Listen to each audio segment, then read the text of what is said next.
क्या तुम्हें भी ये दो क्वेश्चन टफ लगते हैं?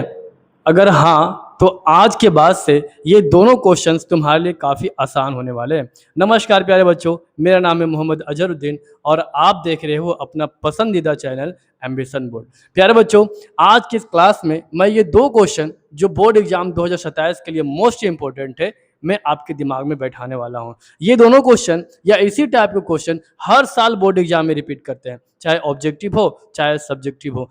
तो बिना समय को गवाए हुए चलो प्यारे बच्चों हम लोग शुरू करते हैं। Question number 1।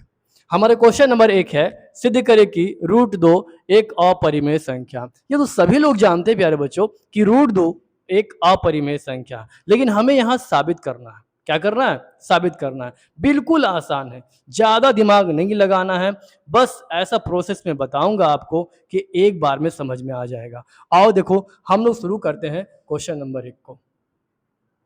क्या करना है? पहले मान लो यदि, देखो कैसे इसका शुरुआत करना है। यदि संभव हो तो माना कि √2 एक परिमेय संख्या है। हालांकि ये संभव तो है नहीं, हम कैसे मान लें कि √2 एक परिमेय संख्या है? मैंने बताया क्या, आपको बस फर्स्ट टाइम मान लेना है कि √2 एक परिमेय संख्या है। लास्ट में हम लोग क्या करेंगे ना, ये साबित कर देंगे कि √2 परिमेय संख्या नहीं है, यानी ये कैसी संख्या होगी? ये अपरिमेय संख्या होगी। यानी हम अपनी ही मान्यता को बाद में गलत साबित कर देंगे। देखो कैसे करना है।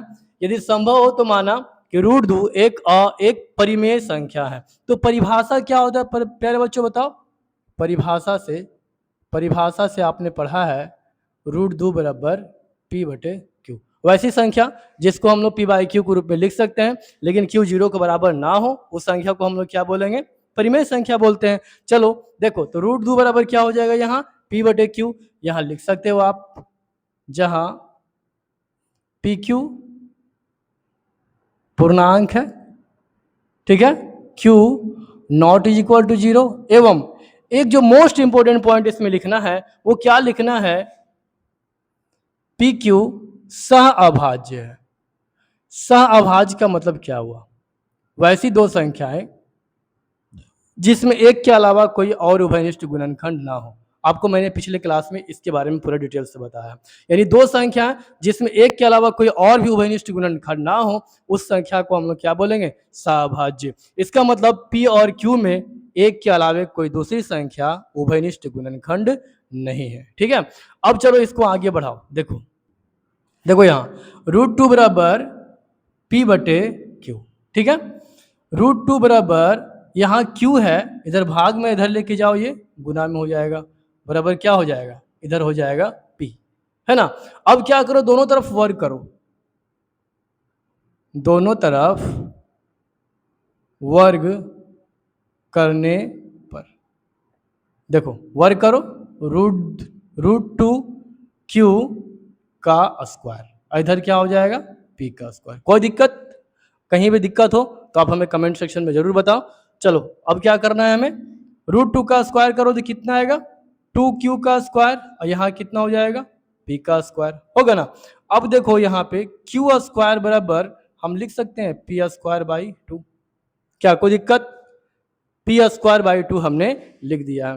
अब ये जो मैंने अभी लिखा P²/2, इसका मतलब क्या हुआ? इसका मतलब ये हुआ कि जो संख्या 2 है ना, ये P² को विभाजित करती है, यानी P² को ये काटती है। तो आप इसके नीचे लिख दो 2 P² को काटती है, ठीक है। अब देखो, क्या 2 जब P² को काट रही है तो क्या 2 P को नहीं काटेगा?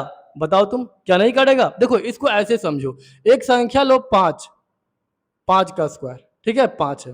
5 का स्क्वायर से 5 जो है, 5 का स्क्वायर 5 से कट रहा है ना, 5 5 25, 5 बार में, तो क्या 5 5 से नहीं कटेगा? बिल्कुल कटेगा, है ना। इसका मतलब यह हुआ कि जब 2 P² को काटती है तो 2 P को भी काटती है, ठीक है। इसको समीकरण 1 मान लो। अब क्या करो आप? देखो यहाँ पे P जहाँ पे ये p दिख रहा है, आप मान लो, माना p बराबर 2k।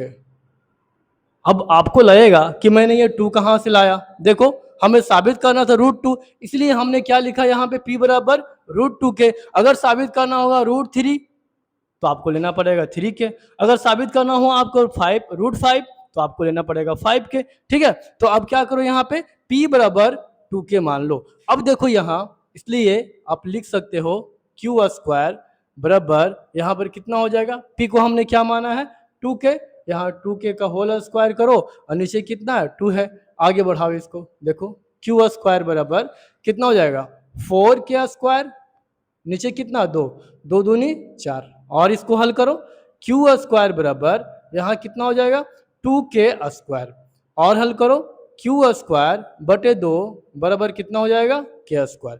अब यहाँ जरा गौर करो, तुम इसको गौर करो, ये क्या बता रहा है हमें, ये बता रहा है कि ये जो 2 है वो q² को काटती है। ठीक है, इसलिए क्या होगा, 2q को भी काटती है, इसको समीकरण 2 मान लो। अब समीकरण 1 और 2 को थोड़ा गौर से तुम पढ़ो, बस ट्विस्ट यही पे है, 1-2 लाइन बस समझ गए तो समझ लो तुम्हारा ये इस चैप्टर का सारा क्वेश्चन तुम्हारे लिए आसान हो जाएगा। देखो क्या करना है आपको, यहाँ देखो 2 p को भी काटती है ना, 2 p को भी काटती है और 2 q को भी काटती है। इसका मतलब यह हुआ कि हमने जो माना था पहले कि जो p और q है उसमें एक के अलावे कोई और संख्या उभयनिष्ठ गुणनखंड नहीं है, वो इसका कॉन्ट्राडिक्शन बना रहा है, ये उसका विरोधी है। हमने पहले माना कि p और q में कोई भी उभयनिष्ठ गुणनखंड नहीं है, लेकिन अभी हमने क्या लाया, p और q में 2 उभयनिष्ठ गुणनखंड है। इसका मतलब जो हमने माना है वो क्या है, गलत है। इसका मतलब ये हुआ कि जो √2 है कैसी संख्या होगी, एक अपरिमेय संख्या होगी। बस 2 लाइन इसमें भाषा के तौर पे आपको लिखना है। क्या लिखना है, क्या लिखना है आपको, लिखना समीकरण 1 और 2 से p और q में उभयनिष्ठ गुणनखंड क्या है, 2 है, जो हमारी मान्यता के क्या है, विरोधी है। अतः हमारा मानना क्या होगा, गलत है। क्या गलत है कि √2 एक क्या है, परिमेय संख्या है। √2 क्या है, एक परिमेय संख्या है। अतः हम क्या लिख सकते हैं, √2 एक अपरिमेय संख्या है, इन्हें लिख सकते हैं हम लोग।